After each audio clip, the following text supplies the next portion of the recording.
Up on this episode, the Warriors lose again, this time to the Timberwolves in Minnesota, a 114-110 defeat on Sunday. I'll touch on that game. I'm also just going to touch on and provide a snapshot of my weekend because, to be brutally honest, I think it might be more entertaining and insightful than just talking about the disappointment of the Warriors right now. But it also might be provide some learnings or at least some things that I've learned across the last few days here that relate back to the Warriors and sport in general. So might be a bit of a different episode, but I hope you guys enjoy.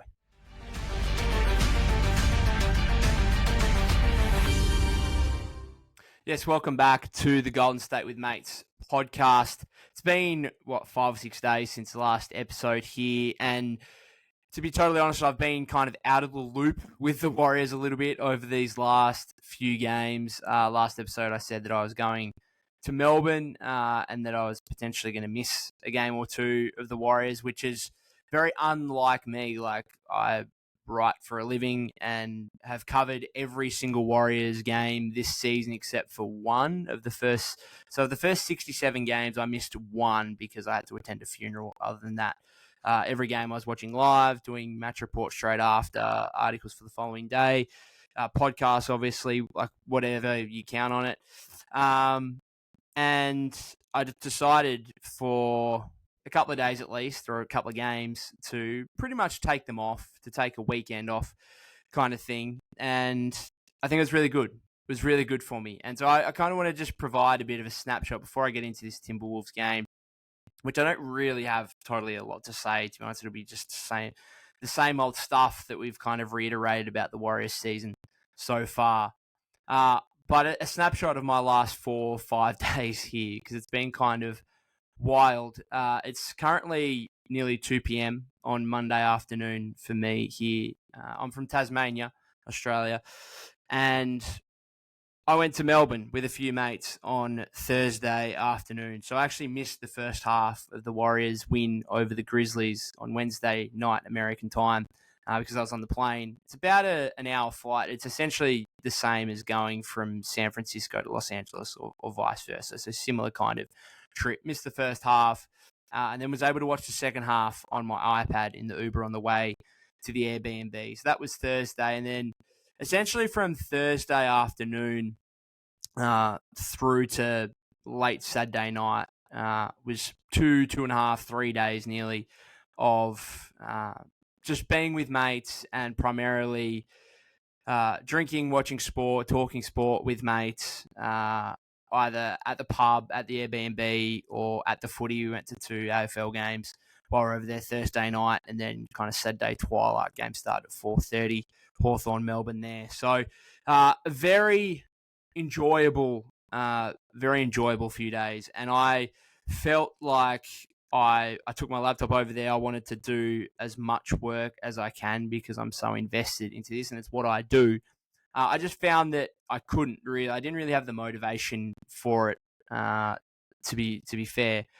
And I think it was really good for probably my mental health more than anything to just get away from the seriousness of sport for a second. And the whole weekend was still dedicated around sport, right? We went over there to watch Australian rules football, and we went to 2 games. And when we weren't at the games, we were at the pub watching the games.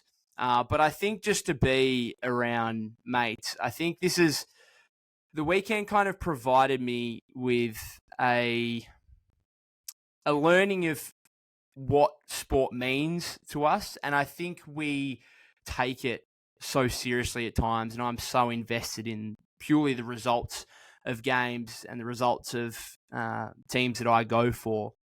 But I think the social aspect to it and how it can cultivate social interactions with your mates I think it's the best part of it. I think, and I don't want to promote alcohol in any way here as I sit in front of a bar, but I do want to promote spending time with friends and family, those who you love, because to me, what I've done over the last few days in terms of just sitting around a pub, few drinks, just talking sport, talking serious stuff at times, talking absolute crap at times with mates, as a a young male, or particularly men who obviously we love our sport, there's very few things in life that I think is more satisfying, and that might sound very unserious of me, like you're just sitting around a pub drinking a few beers with your mates. But I genuinely think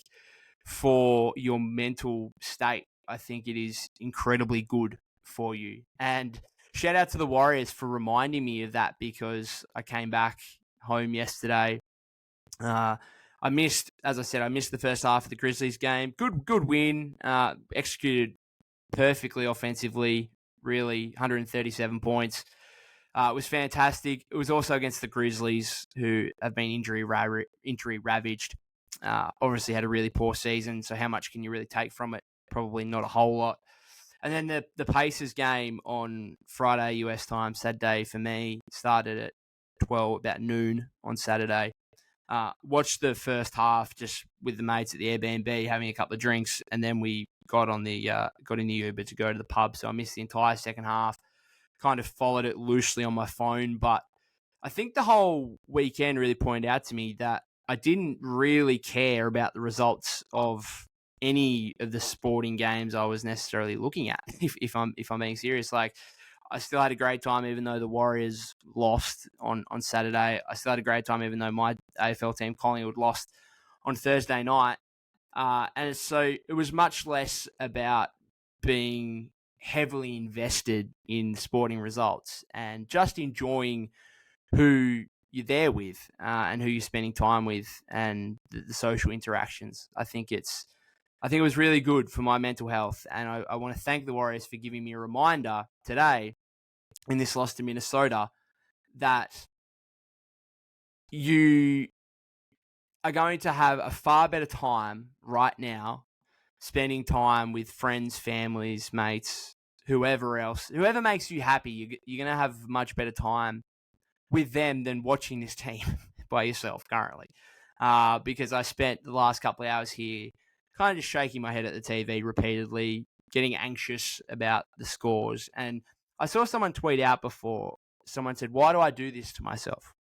Why do every single game I sit down, watch the game, get so invested in the result, and then often, as has been the case in this Warriors season, often ends up in disappointment? Why do I do it to myself? And I'm thinking the same thing right now, because for the first 67 games of this season, I missed all but one, and the one was because I had to attend a funeral, and so invested in the results and the Warriors that if you just step back for a second and just say, you know what, I'm actually going to instead prioritize something else.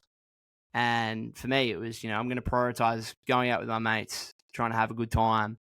And I was really wondering going into it, I was wondering how much am I going to regret this? Like, how much am I going to think to myself afterwards, no, I really wish I watched the Warriors game. Really wish I covered it in a match report or whatever else. And to be brutally honest, I don't regret it at all. I don't regret it at all. And it's probably something that I'll try and do more moving forward, even though that I understand that this is my job. But it can be mentally draining when you have got so much riding on this team or your sporting teams in general. It can be mentally draining. And I don't know if some of you might relate to this, some of you might not, but sometimes my entire mood can revolve around whether your sporting team wins or not. And I think, again, this weekend was a reminder to me that should not be the case. And just because the Warriors lost to the Pacers on Saturday, my time, just because Collingwood lost to St Kilda on Thursday night, didn't mean that I was going to go and just be really sad for the whole weekend. And I think that can often be the case. Oftentimes my mood can be dependent on what happens with my sporting teams. And I think this was a reminder that we can't allow that to happen, right? We can't allow that. So again, don't want to promote going to the pub, getting drunk or whatever else. Always drink responsibly. But I think there certainly is something in terms of just hanging out with your mates. And often for men, that is going to sporting games or just going to the pub to watch games, just hang out, chill, talk to each other. I mean, I don't know how many times I would have checked my phone. You would have seen with my I didn't really upload anything social media too much. I'm not sure how many times I would have got my phone out over the 2.5, 3 days. It felt really old school to me. It felt like how my old man and his old man would have probably lived before the days of phones, where you just go out and you're not concerned about technology. You're just sitting around a table. Yeah, it was unbelievable. Really, really good time. Felt a little bit bad yesterday after it because there's always a bit of a letdown from it. And of course, physically, when you've literally been drinking for 3 days straight, takes some time to recover. And I'm probably still not 100%, although I did try and go to the gym this morning. It was a bit of a battle. But yeah, it was a reminder that we can't let sporting teams define our moods.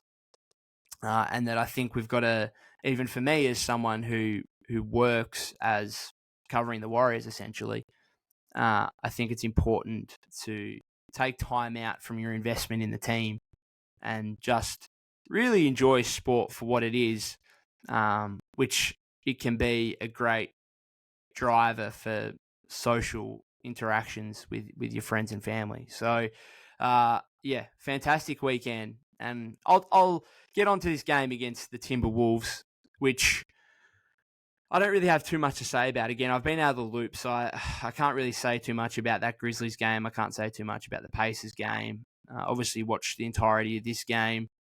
It always felt inevitable to me that the Warriors were up for most of the game throughout the first three quarters, led at the end of the first quarter, led at half, led by 3 entering the final period. Always felt inevitable to me that they were going to lose this game. And part of that is emanating from the Warriors season in general, where we've seen that happen so many times. They put themselves in position to win games and then fail to execute at the most crucial times, often in fourth quarters. So it did emanate from that inevitability that I thought the Timberwolves would come back to win. I also thought everyone will look at the 19-8 run to start the fourth quarter, and I'll get into that in a second. Everyone will look at that as, the Warriors come to regret that, and that was the period where they lost the game. I actually think they probably needed to have a bigger lead, or they should have had a bigger lead entering the final period. I think Minnesota played really badly for the first three, at least the first 2.5 quarters. And I don't think they played well at all.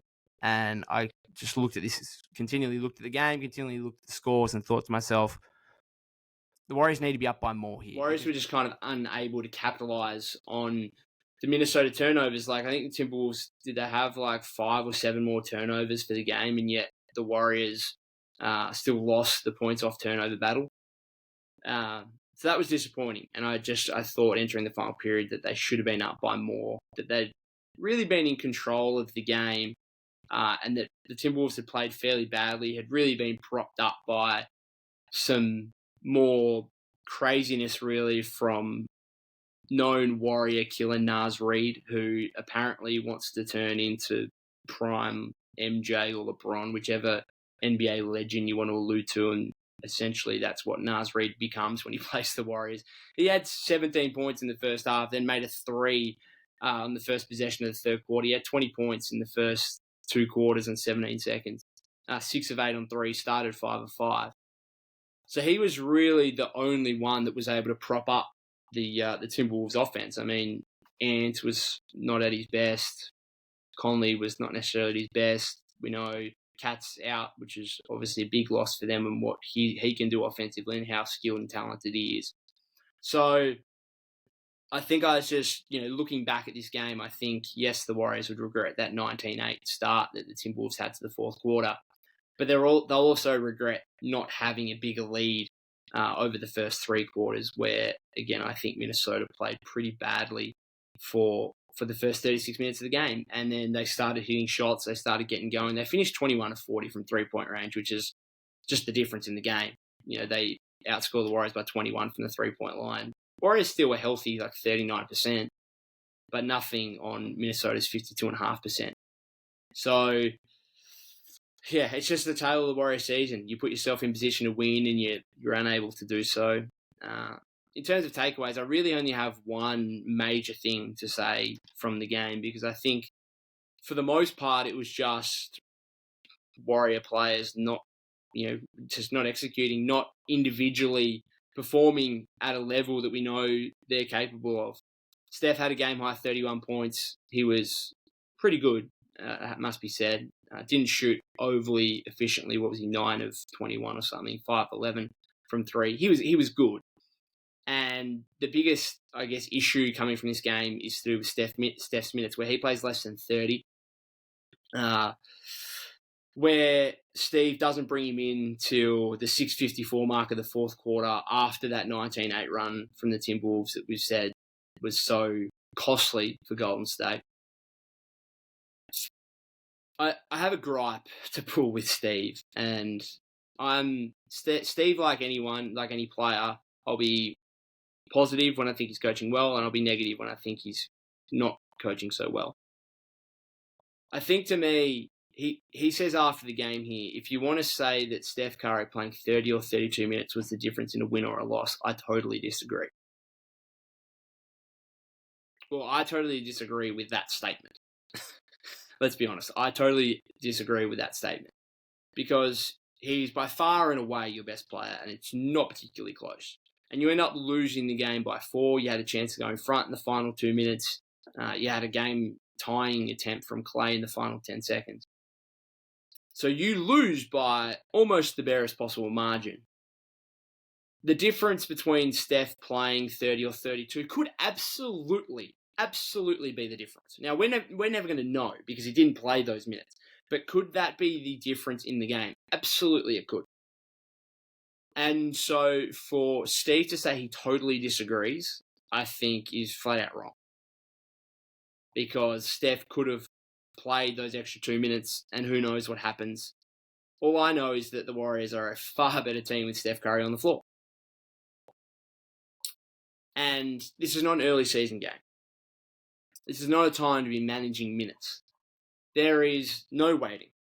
The Warriors are barely hanging on to the 10th seed and making the playing game. That's where we've got to in this season.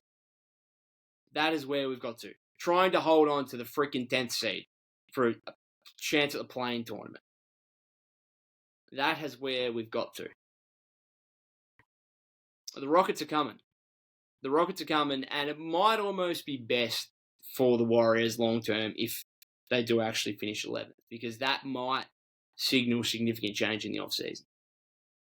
Rather than, because I still think they're actually, I still think they're capable.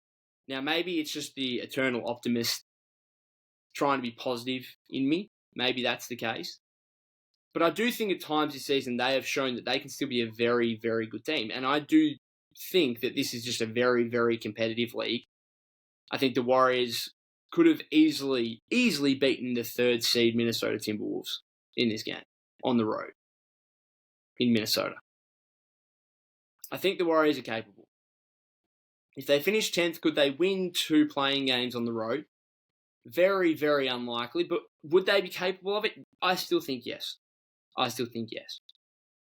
And so the last thing you really want to happen here, I think, if you're a fan, the last thing you want to do is the Warriors do finish 10th. They do actually somehow win a couple of playing games. They do actually make the playoffs. And then what if they upset the Thunder or the Timberwolves in a first round series? What if that happened? Then all of a sudden your outlook on the season looks so much different than what it would be if you finished 11th. However, I still think that we should see it as a failed season. And I still think we should want change to occur, but change would be far less likely to occur if the Warriors somehow actually made the second round of the postseason or something.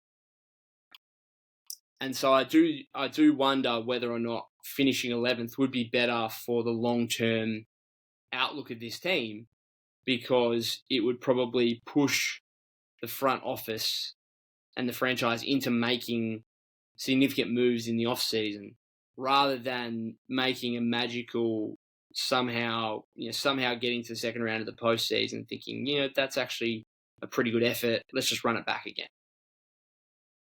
Let's just run it back. And I think that would be the worst possible thing. So sometimes you need to be embarrassed, and the Warriors missing out on the play-in tournament completely and would be a genuine disaster and an embarrassment. And so sometimes you need that to happen for that to bring change and try and get back up to where you want to be, which for the Warriors, they've got the standards of let's be a championship team. They do, because they have Steph Curry, one of the 10 greatest players to ever exist on this planet. And while he's still at that high level, you have to have the thought of championship contention.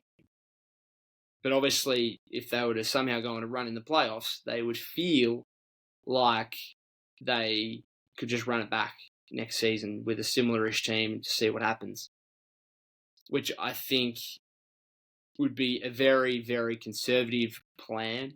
They went with it at the trade deadline, right? They went with the trade at the trade deadline. And at that point, they were playing well, and I was an advocate for staying put, essentially, and not trading someone like Andrew Wiggins when he's at real low value. But at some point, things have got to change. And I think finishing 11th might be the best path to being able to do that, rather than BSing your way into the postseason and maybe actually winning a few games. The other thing for Steve is, if he wanted to be brutally honest, and he would never say this, but if he did, I'd be okay with it. If he came out and said, you know what, we're the 10th seed in the Western Conference, we think that our championship aspirations are hanging by a very slight thread, to the point where we've actually kind of now got one eye just turning towards next season and beyond. And therefore, I've got my 36-year-old superstar who we still rely upon to be our best player. And you know what? The last 12, 13 games of the season here, I don't really want to push him that much, because we do now have an eye turned towards next season. If he came out and said that, I'd be okay with it. I don't know, let me know what you guys think as fans. Would you be okay if Steve Kerr came out after this game and said, you know what, kind of looking a little bit towards next season now in the future and not trying to put so many miles on Steph when the best case scenario might be the play-in tournament? Like, this team's not winning a championship. And so is there a genuine argument to be made that, let's just let Steph chill a little bit. Let's not push him 32, 34, 36 minutes. Let's let him rest a little bit and give him an opportunity, if it's better for his long-term health, if it means he can play at a sustained high excellence again next season, then is that worth it? Would shaving some minutes now be worth it? Probably. Probably would be. And so Steve would never say that. I don't think it would even enter into his mind. But if it did, and he did actually come out and publicly say that, I would be okay. I'd be like, yeah, I get it. It'd be a huge disappointment for fans to essentially hear that your coach is punting on this season. But based on where the Warriors are at right now, where their season's going by the wayside anyway, then I'd be okay with it. But do not under any circumstances tell fans that there is no difference between Steph Curry playing 30 or 32 minutes when you lose the game, basically by possession. Like, we're not dumb. We know that Steph Curry is easily, far and away, the best player on the team. And therefore, yes, playing him for an extra 2 minutes when you're talking about 30 and 32, it would make a difference. And so for you to say otherwise, I think that's wrong. I think that is blatantly wrong and kind of disrespecting the knowledge of fans about the game. Because I think fans are smart enough to know that, hey, the Warriors are a better team with Steph Curry on the floor, so the more time he's out there, the better it's probably going to be for Golden State. Now, yes, there comes a point of diminishing returns where you overutilize him and you wear him out. Yeah, that's absolutely fair. But we're talking about 32 minutes here compared to 30. We're not talking about, fans aren't asking for him to play 36 plus minutes. We're saying, can you get him to 32 minimum, 32 to 34? That's about right. Any chance? We're not talking about wearing him out to play nearly 40 minutes, which, by the way, a lot of coaches do that to their players. We saw the Knicks less than a week ago. Josh Hart played damn near, not near, he did play all 48 minutes. Miles McBride played all but 90 seconds of the game. Some coaches do that. I'm not advocating for that. But I think we should be advocating as fans. We should be advocating for the best player on the team, the best player in franchise history, to play more than 30 minutes. Should be done. So that's my only takeaway really from the game and the only gripe I have. Because everything else is disappointing but expected based on how this season's going. I don't think there's anything new. We just saw another inconsistent performance where guys individually made mistakes, didn't execute well enough on both ends of the floor. And you pay the price. You lose by 4 in a game that you really could have won because, again, I don't think Minnesota played overly well. But anyway, I'll finish it up there. A bit of a different episode. So apologise if you didn't like it. And if you did, then fantastic. Let me know. Always love the support from you guys. If you haven't subscribed to the YouTube channel already, that would be greatly appreciated. You can follow me at POK252. That's POK252. On Twitter/X, you can follow us on Apple Podcasts and Spotify. It was also the first of a 5-game road trip for the Warriors. They've got Miami and then Orlando on a back-to-back. They're going to be the 11th seed in a couple of days. Good chance. Good chance they're 11th seed within the next 48 hours. So enjoy this 10 seed while we still have it. And, I hate sounding negative like that because I am usually an optimistic and positive person. But it's hard to do that right now based on how the Warriors are performing, where it's just a disappointment now. And I think fans are starting to accept that. And it is what it is. And perhaps one eye should be looked ahead towards the off-season and what the Warriors could do there to kind of revamp their roster and head to next season and what they can try and get out of what Steph is still doing, which is still, a high-level player in this league. And it's always going to be about maximising what he can do. And the franchise simply needs to do a better job of that going forward. Other than that, guys, hope you guys have had a great weekend. Still Sunday night for those of you in America. Hope you're enjoying March Madness. You probably might be following that more than the NBA at the moment, or at least you might be following that more than you're watching the Warriors, because that might be giving you far greater satisfaction, I suppose. And again, the key theme of this episode, just spend time with your friends and family. Don't be completely defined by the results of your sporting teams, as hard as that can be sometimes. There's a lot more to life, and I needed a bit of a reminder of that, and I've got it over this weekend. So that's my key takeaway from this episode. Other than that, guys, thank you very much for listening again.